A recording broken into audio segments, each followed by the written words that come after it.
మంచిర్యాల జిల్లాకు చెందిన మరో గల్ఫ్ కార్మికుడు కువైట్లో చిక్కుకున్నాడు. జన్నారం మండలం రాంపూర్ గ్రామానికి చెందిన గోర్ల శాంతయ్య కువైట్లో తిండి లేక ఇబ్బందులు పడుతున్నానంటూ కుటుంబ సభ్యులకు సెల్ఫీ వీడియో పంపించాడు. కష్టాలు తట్టుకోలేకపోతున్నానని ఆవేదన వ్యక్తం చేస్తున్నాడు. ప్రధాని మోదీ చొరవ చూపి స్వదేశానికి రప్పించేలా చర్యలు చేపట్టాలని కోరుతున్న బాధితుడు.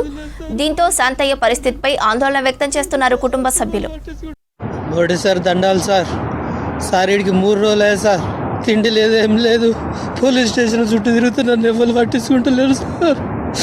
నాకు ఏది లేదు ఏం లేదు సార్. దిక్కుదు 2 సంవత్సరాలు వచ్చి సార్, 2 సంవత్సరాల నుంచి వెళ్ళి 2 నెలల జీతం ఇవ్వలేదు, తిండి లేదు ఏది లేదు సార్. పోలీస్ స్టేషన్ వచ్చిన నేను పోలీస్ స్టేషన్ వస్తే వాళ్ళు పట్టించుకుంటలేరు సార్. నువ్వే కొంచెం దిక్కు సార్, కొంచెం చూడండి సార్ మీరు.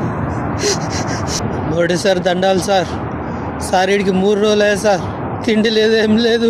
పోలీస్ స్టేషన్ చుట్టూ తిరుగుతున్నాను, ఎవరు పట్టించుకుంటలేరు సార్.